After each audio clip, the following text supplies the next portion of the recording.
오늘 우리가 읽은 이 시편 57편은 부제가 붙어 있어요. 다윗이 사울을 피하여 굴에 있을 때에.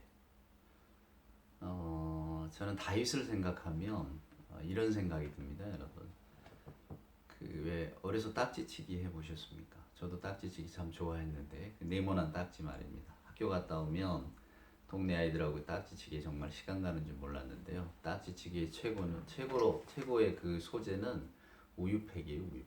우유팩이 얼마나 뻣뻣한지 그거 가지면 정말 천하무적입니다. 근데 그 딱지치기에 열심히 몰두를 합니다. 재밌죠. 얼마나 재밌습니까? 그런데 딱지치기가 끝나고 우리가 집에 가면 그 가족이 있고 따뜻한 저녁밥이 있잖아요. 식구들이 있고. 그러니까 그냥 우리들의 딱지치기는 아무리 신이 나도 그저 엄마가 누구야 밥 먹어라 이렇게 부르는 순간에 끝나는 것 아니겠어요?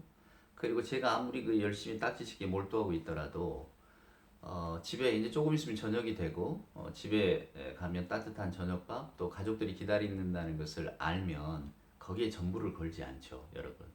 저는 이 다윗의 생애를 보면 그런 생각이 들어집니다. 오늘 이 다윗의 시편 이 57편은 다윗이 가장 어려웠을 때의 이야기거든요. 그러니까 어려웠을 때를 경험하면서 지은 시기 때문에 훨씬 더 절실합니다. 왜 그 박노해라고 하는 시인이 쓴 시 가운데 이 몸의 중심이 어디인가라는 시가 있거든요. 시 제목이 몸의 중심이 어디인가가 아니고요. 그 시 내용을 보면 몸의 중심이 어디냐? 머리냐? 가슴이냐? 심장이냐? 뇌냐? 아니다 그 말이에요. 몸의 중심은 아픈 곳이다. 우리가 아프면 거기가 우리의 모든 게 되잖아요. 그러면서 이제 전개를 해나가는 겁니다. 그러면 가정의 주인공이 누구냐? 가정의 주인이 누구냐? 아빠냐? 엄마냐? 자식이냐? 아니다 이거야. 아픈 사람이다. 아픈 사람이다. 오늘날 대한민국의 가장 중심이 어디일까요? 물론 대구겠죠. 코로나 때문에 가장 고통받고 있는 지역이잖아요. 그분들이고 또 지금도 뭐 주변에 어떤 이런 그 병중의 어려움을 당하거나 이런 분들입니다. 그러니까 세상의 중심이 거기라는 것은 우리들의 관심이 거기 가야 한다는 거예요. 우리는 늘 건강하게 살고 뭐 무탈하게 사니까 사랑하는 여러분, 저나 여러분이 그저 우리 중심적으로 살기가 쉽지만은 여러분의 가족 중에 누구 하나만 아파도 거기에 온통 다 우리들의 마음이 쏠리고 신경이 가지 않습니까? 내 몸의 어느 한 군데만 아파도 거기에 온통 아무리 작은 상처라도 우리의 신경이 모두 거기에 집중이 되잖아요.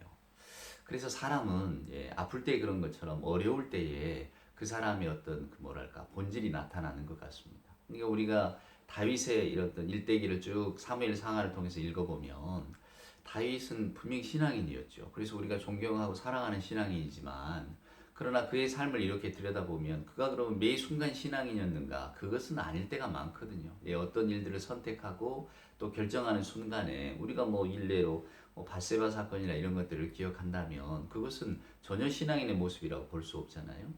그러니까 저는 이 다윗을 보면서 그런 생각이 드는 겁니다.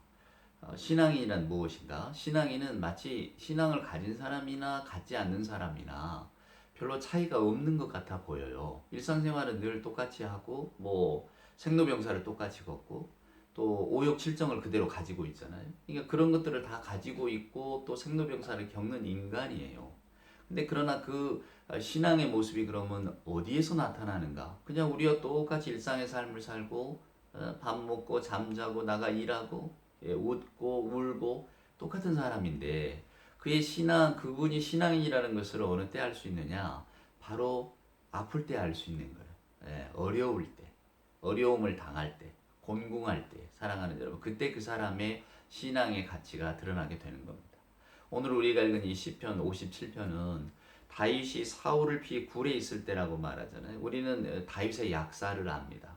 다윗이 어떻게 해서 양치기였던 다윗이 사울의 궁정에까지 들어가고 골리앗을 이기고 또 사울의 사위가 되고 어떻게 해서 이스라엘 사람들의 신망과 어떤 그 뭐랄까요 절대적인 인기를 얻었는가를 잘 알고 있습니다. 이제 이 모든 일들은 지금 오늘 이 시편 57편에 있는 이야기는 그 다음의 이야기예요. 사울이 갑자기 질투를 하기 시작합니다.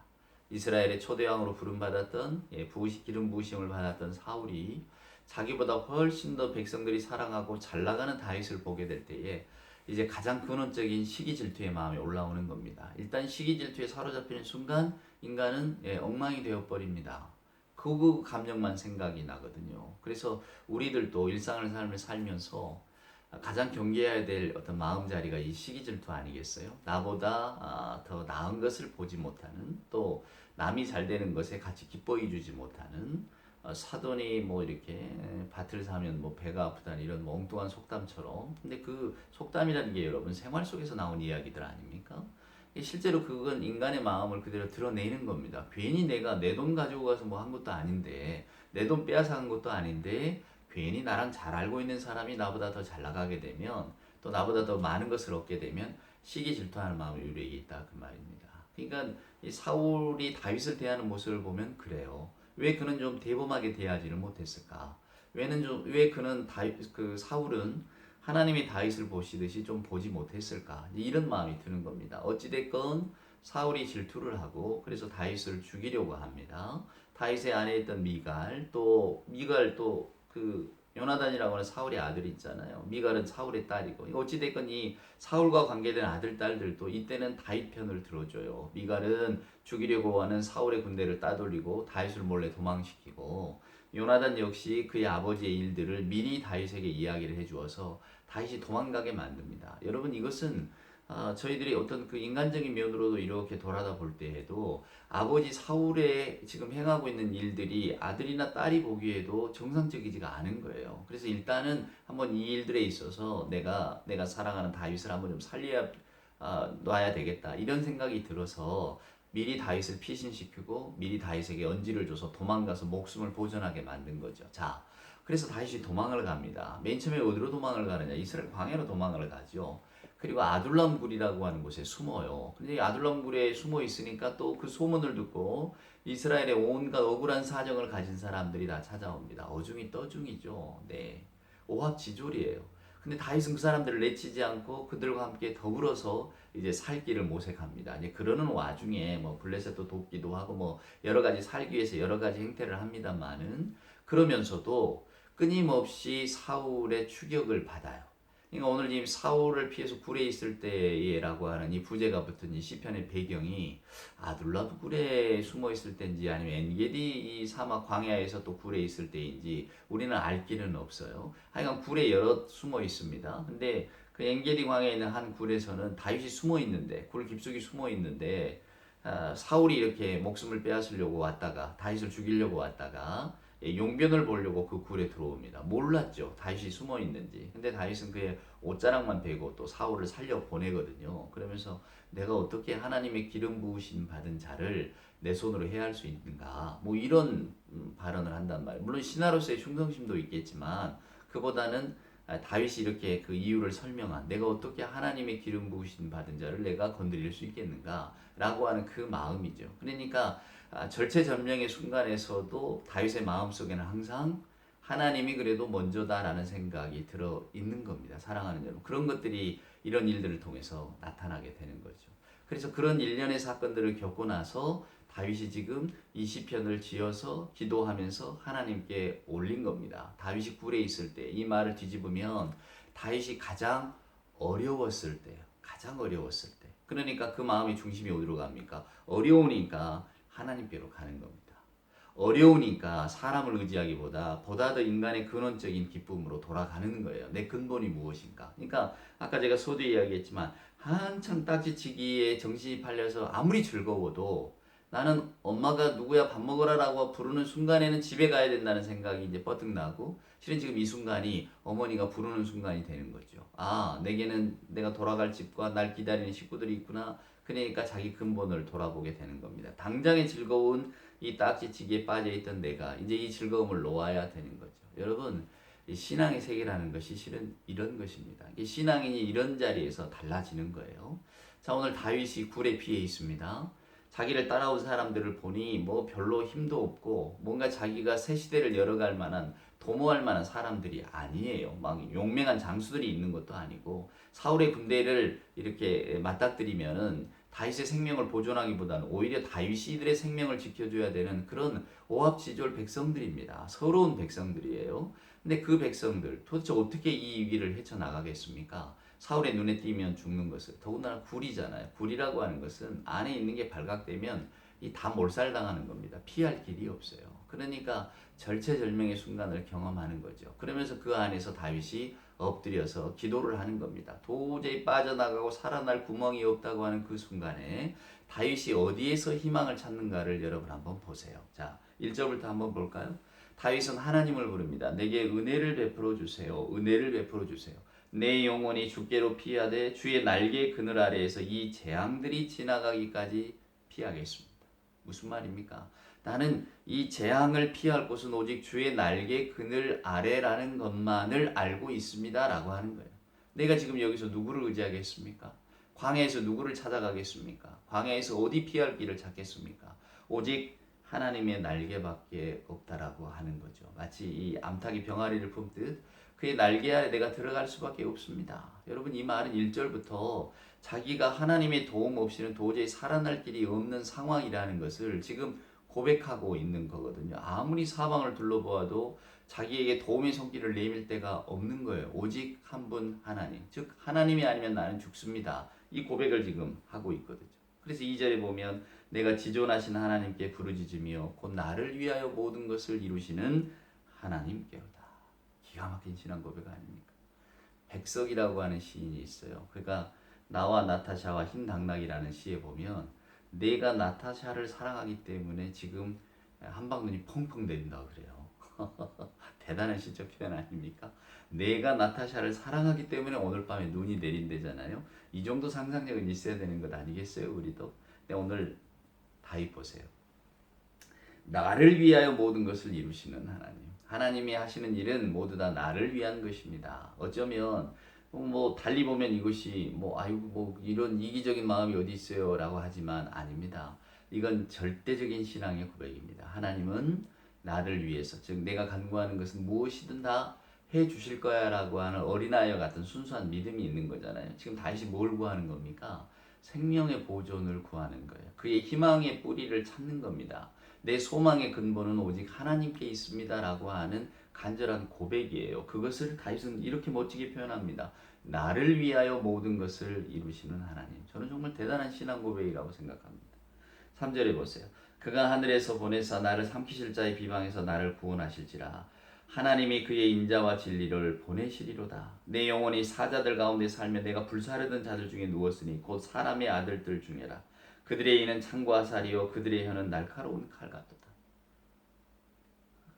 사울이 그를 죽이려고 쫓아옵니다. 앞에는 이스라엘의 철천지 원수인 블레셋 족속들이 있어요. 어디로 가서 살 길을 찾겠습니까? 둘러봐도 다 죽음뿐이라는 거죠. 근데 그 죽음이 사람들로부터 오는 겁니다. 오늘 5절의 말, 4절의 말처럼 불사르는 자들 중에 누웠대잖아요. 사자들 가운데 그들의 칼, 이는 창과 살이요 그들의 혀는 날카로운 칼 같도다. 이게 그냥 비유가 아니라 다윗은 정말로 이런 어려움에 처한 겁니다. 사방에서 사람들이 자기를 죽이려고 하는 그 상황 속에서 지금 오직 다윗이 바라보는 대상이 누굽니까? 하나님이요. 주는 하늘 위에 높이 들리시며 주의 영광이 온 세계 위에 높아지기를 저는 원합니다. 여기에서 주의 이름을 부릅니다.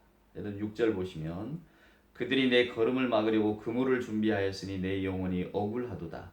그들이 내 앞에 웅덩이를 팠으나 자기들이 그 중에 빠졌도다. 이것은 소망이죠. 자, 하나님, 저들은 나를 잡으려고 합니다. 내 걸음을 막으려고 그물을 준비해서 내 영혼을 그냥 사로잡으려고 하니 내가 얼마나 억울합니까? 저는 정말 죽을 것 같습니다만은 제가 한 가지 소망을 품는 것은 인자와 진리로 함께 하시는 하나님께서 내 편이 되어 주시니 아마 저들은 자기들이 자기들이 판 웅덩이 가운데 틀림없이 빠지게 될 겁니다. 그러면서 지금 하는 이야기가 7절에 보면 하나님 내 마음이 확정됐습니다. 내 마음이 확정되었사오니 내가 노래하고 나는 찬송합니다. 내 영광아 깰지어다 비파야 수금아 깰지어다 내가 새벽을 깨우리로다. 내가 만민 중에서 주께 감사하며 문나라 중에서 주를 찬송하리이다. 지금 다윗의 형편이 좋아진 게 아니거든요. 다윗이 지금 굴의 피해 있을 때에 내일이라도 아니면 당장이라도 죽음을 목전에 두고 있는 그 앞에서 그는 오늘 이렇게 노래합니다. 하나님, 내 마음이 확정됐습니다. 내 마음이 정해졌습니다. 비파야 수금아 깰지어다 내가 노래하고 찬송한다. 내가 새벽을 깨우리로다. 놀라운 신앙 고백입니까? 어려운 가운데서도 나는 하나님을 바라보겠습니다. 하나님이 주는 하늘 위에 높이 들리시며 주의 영광이 온 세계 위에 높아지기를 원하나이다. 정말 기가 막힌 고백인 거죠. 오늘 우리들의 삶을 여러분 한번 돌아볼까요? 우리는 어려움에 처할 때 어떤 선택을 하게 될까요? 아마 황망하여서 안절부절 못할 겁니다. 지금 뭐 코로나가 기승이잖아요. 자, 누가 걸릴지 모릅니다. 내가 만나는 어떤 사람이 또 어떤 그 바이러스를 가지고 있을지도 모르잖아요. 그러니까 사람 만나는 것도 두려워하고 사회적 거리두기라고 합니다만 결국은 만나지 말고 웬만하면 혼자 있으라 하는 것 아니겠어요? 물론 이 시기에 혼자 치과하면서 자기 인생을 돌아본다면 그것만큼 또 좋은 기회는 없을 것입니다만은 근데 어찌됐건 사회적으로 단절이 이루어집니다. 그런 것들이 우리들에게 공포로 다가오는 거예요. 염려가 되고 근심이 되고 또 더 중요한 것은 이것이 언제 끝날지도 모르는 도대체 이 백신은 언제 발명되는 거 언제 발견되는 가 우리는 늘 이런 생각을 하고 있잖아요. 그러면서 우리들 마음의 근저에는 이 염려와 두려움이 있는 겁니다. 사랑하는 여러분, 그 가운데 우리들의 신앙은 어떻게 빛을 발해야 될까? 아까 제가 다윗의 신앙에 대한 이야기를 했지만은 여러분 신앙에는 우리가 개인적인 측면과 역사적인 측면이 있어요. 그것을 꼭 기억하셔야 됩니다. 즉 개인적인 측면이라고 하는 것은 내가 어떤 신앙생활을 하게 될 때에 내가 그 신앙생활을 통해서 내 인생이 어떻게 바뀌고 내가 어떤 인생을 감당해 갈 것인가 라는 거예요. 물론 개인의 삶이 개인이 어떤 신앙을 가졌다고 해서 드라마틱하게 변하거나 또 내가 어떤 어려움을 극복하거나 그러지 않을 수가 있습니다. 그러니까 우리 개개인의 늘 신앙 안에서 어쩔 때는 용감하지만 어쩔 때는 연약해요. 그리고 그 연약한 가운데 신은 죽어갈 수도 있다 그 말입니다. 그러니까 오늘날 같은 사태 속에서 오늘 다윗처럼 하나님 내 마음 확정됐습니다. 비파야 수구마 깰지어다. 내가 노래한다. 내가 새벽을 깨우리로다. 나는 주 여호와 하나님으로 인하여서 두려움을 다 떨쳐버렸으니 오직 주님만이 영광을 받으시옵소서. 이런 기도를 내가 설령 드리지 못한다 할지라도 그러고 죽는다 할지라도 그래서 한 개인의 신앙이라고 하는 것이 야 이렇게 형편없는 것인가? 개인의 신앙이라고 하는 것이 이런 어려움 속에서 이렇게 막 무너지는 것인가? 우리는 이런 생각을 할 수 있습니다. 그리고 실제로 우리가 이렇게 바라보는 주변의 신앙인들 가운데도 신앙이 참 좋다고 생각하고 내가 존경할 만한 신앙의 사표라고 생각했던 분들이 형편없는 일로 무너지거나 아니면 엉뚱한 선택을 하는 것들을 보고 또 몰락해가는 것을 보게 될 때에 도대체 믿음이 뭐고 신앙이 무엇인가? 저분은 과연 신앙인이었는가? 또 이런 생각하고 실망할 때도 있지 않겠어요? 근데 개인에게 있어서 이 신앙이라고 하는 것은 때로는 그의 인생을 어떻게 바꿔놓지도 못하고 그는 오히려 믿음 때문에 어떤 육신의 죽음을 맞을 수도 있지만 역사 속에서 신앙은 여러분 그렇지가 않습니다. 그래서 기독교라고 하는 것이 역사적인 믿음, 역사의 신앙, 역사 속에 뿌리박은 믿음이라는 게 중요한 거예요. 어느 날 문득 툭 던져진 게 기독교 신앙이 아니거든요. 그리스도 예수로부터 무려 한 2000년 동안이나 우리가 예수 신앙을 가지고 왔잖아요. 그것은 뭐냐면 예수님은 한 개인의 삶으로 볼 때에는 십자가에서 돌아가셔서 그의 인생이 실패하고 끝났을지도 모른다고 하지만 신앙의 역사 속에서 보면은 그는 부활하셨고 그리고 부활의 그리스도를 믿는 우리가 계속해서 교회라고 하는 공동체를 통해서 그 믿음을 지켜왔잖아요. 그러니까 로마 시대에 박해가 심했는데 그 가운데에서 많은 사람들이 믿음을 지키다가 순교했단 말이에요. 육신의 죽음으로 끝났습니다. 어떤 분은 신앙의 확신 가운데 죽어간 분도 있었겠지만 어떤 분은 살려주세요 살려주세요 내가 그리스도를 부정해도 좋으니 나는 살고 싶어요 하는 외침 속에서 죽어간 사람도 있을 거란 말입니다. 그러니까 개인을 보면 어떤 사람은 신앙 가운데서 의연하게 아주 승리한 사람이 있고 어떤 사람은 신앙을 버리고 그냥 배교의 길을 간 사람도 있어요. 때로는 인간적으로 아주 슬프고 좀 억울한 죽음을 당한 사람도 있단 말입니다. 그러니까 개인의 측면에서만 놓고 보면 그의 인생을 성공했다 실패했다 안 됐다 잘 되어졌다 뭐 이렇게 판단할 수 있을지 몰라도 역사 속에서 보면은 그것은 무조건 승리로 기결된다는 겁니다. 왜냐하면 신앙은 개개인이 지켜가는 게 아니라 교회가 지키는 거거든요.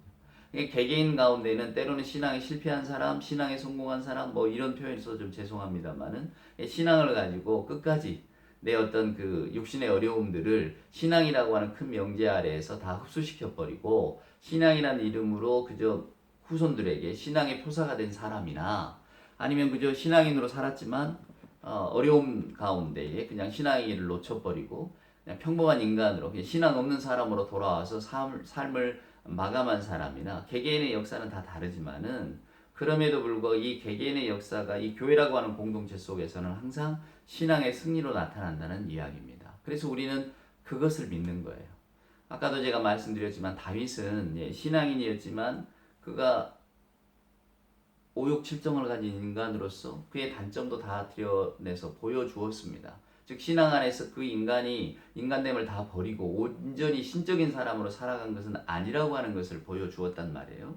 그러니까 다윗의 개인의 인생을 이렇게 보면 우리가 신앙적으로 성공했다, 실패했다, 신앙인으로서 바람직한 삶을 살았다, 아니다. 조금은 더 신앙에 가까워야 되는데 다윗은 어떤 인간적인 욕망에 더 가까운 사람이었다. 우리는 평가를 내릴 수가 있어요. 하지만은 그 어떤 평가를 내리던 간에 다윗의 확신, 오늘 우리가 시편 57편에서 보듯이 다윗이 그럼에도 불구하고 주는 오직 주만이 영광을 받으실 분입니다. 오직 나는 주님을 생각하면서 지금 이 순간에도 찬송할 수 있습니다. 라고 하는 이 고백이 대대로 흘러온다는 거죠. 다윗의 한 인간의 어떤 그 신앙의 어떤 승리나 실패나 이런 것들에 무관하게 그가 고백했던 이 신앙의 고백은 교회를 통해서 계속해서 이어진다라고 하는 겁니다. 그러니까 오늘 저와 여러분이 때로는 신앙 가운데 살면서 우리도 뭐 이런 사태 속에서 그 뭐 두려움이 없거나 나는 아무렇지도 않다라고 말할 수 있는 사람이 누가 있겠어요. 하지만은 우리는 이 신앙 속에서 도대체 하나님께서 내게 보여주시고자 하는 것이 무엇인가?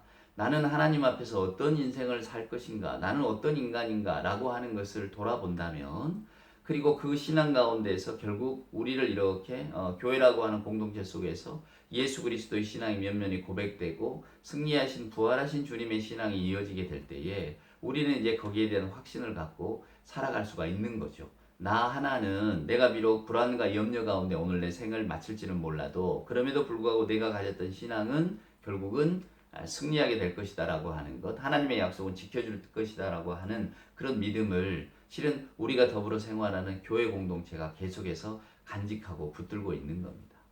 여러분 결혼을 약속했던 한 젊은 연인이 있다고 한번 상상을 해봅시다. 내일 모레 결혼하고 약속을 했는데 건널목을 건너다가 그만 폭주하는 차에 치여가지고 남자가 뇌를 크게 다쳤단 말이에요. 그래서 병원에 응급실에 실려가고 여자는 밖에서 울고 그런데 결국 깨어나지 못하고 죽었어요. 그 죽었다는 소식을 듣는 순간에 이제 이 여자가 주저앉아서 탄식하는 겁니다. 이럴 수가 하고 울부짖는단 말이에요. 그때 자 의사가 문을 열고 나오면서 오늘 이 여자에게 무슨 이야기를 할 수 있겠습니까? 할 수 있는 이야기는 딱 한마디예요. 내가 너무 많이 다쳐서 혹은 너무 많이 출혈이 심하고 장기 훼손이 심해서 결국 그는 죽게 되었습니다. 이렇게 말하지 않겠습니까? 인간의 생명이라고 하는 것을 생물학적으로 기계론적으로 이렇게 그냥 설명할 뿐이에요. 얼마나 이게 공허합니까? 사랑하는 여러분. 이 여자가 지금 주저앉아서 이럴 수가 라고 하는 그런 외침 속에서는 뭐가 들어있느냐면 그 이럴 수가라고 하는 그 외침 속에는 왜 내게 이런 일이 일어나는가? 왜 내가 사랑하는 사람이 내 눈앞에서 이렇게 죽어가야 하는가? 나는 왜 이렇게 호흡 많은 사람 가운데 많은 인생 가운데 내가 하필 이런 끔찍한 일을 당해야 하는가? 자기 인생과 죽음의 의미를 묻는 그런 외침이기 때문에 사랑하는 여러분 이것은 과학이나 의학이 해답을 줄 수 있는 문제가 아닙니다. 이 이럴 수가라고 하는 외침 속에서는 사랑하는 여러분 그 인생과 죽음과 운명의 의미를 찾는 일이에요. 사랑하는 여러분. 이것이 바로 신앙이 주는 해답입니다.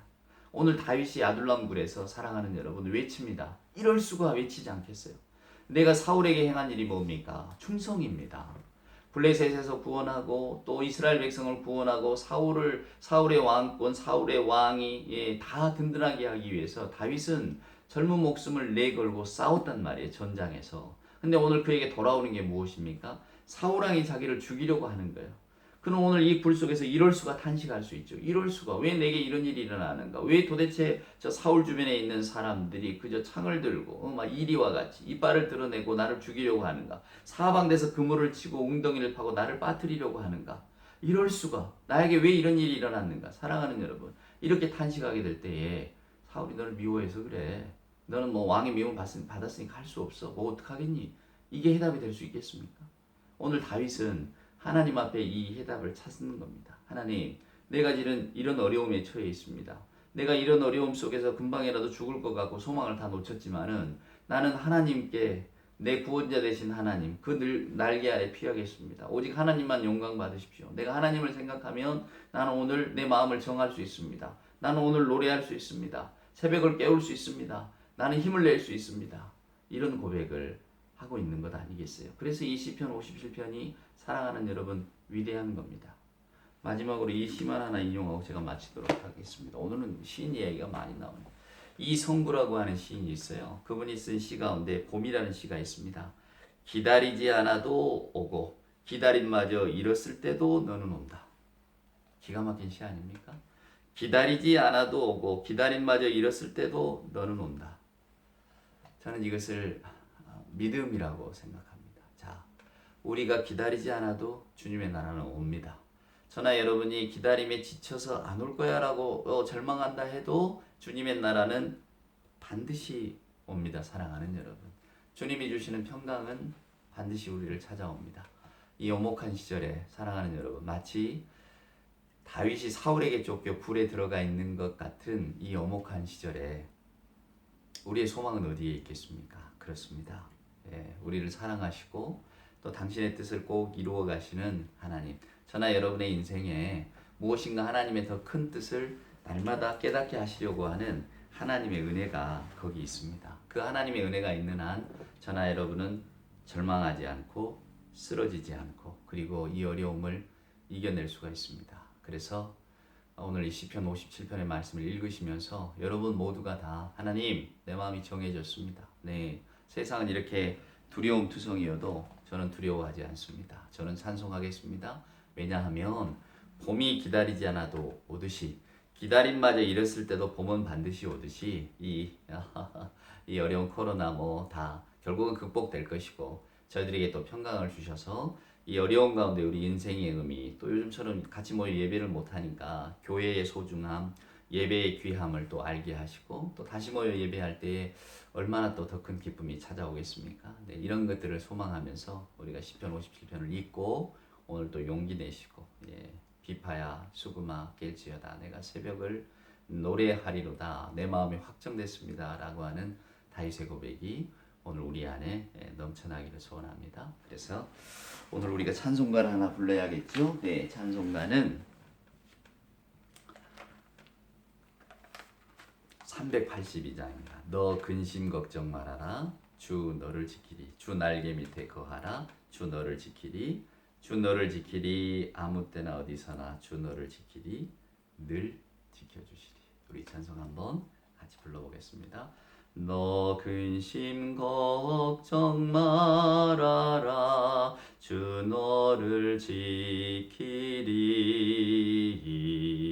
주 날개 밑에 거하라. 주 너를 지키리. 주 너를 지키리. 아무 때나 어디서나 주 너를 지키리. 늘 지켜주시리. 어려워 낙심될 때에 주 너를 지키리. 위험한 일을 당할 때 주 너를 지키리. 주 너를 지키리. 아무 때나 어디서나 주 너를 지키리. 늘 지켜주시리. 4절 어려운 시험 당해도 주 너를 지키리. 구주의 품에 거하라. 주 너를 지키리. 주 너를 지키리. 아무 때나 어디서나 주 너를 지키리 늘 지켜주시리.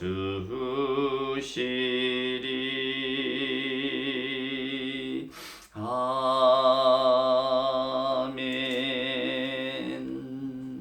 축복합니다.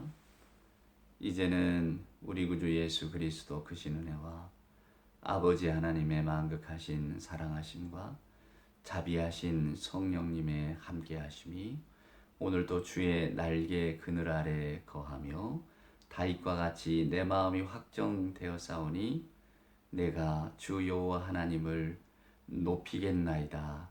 주의 영광이 오직 하늘 위에 빛나나이다. 고백하기를 소원하는 우리 예배하는 모든 사랑하는 주의 자녀들 머리 위에와 저들의 소망 위에 저들의 간절한 기도 위에 이제로부터 영원 무궁토록 함께하여 주옵기를 간절히 축원하옵나이다. 아멘.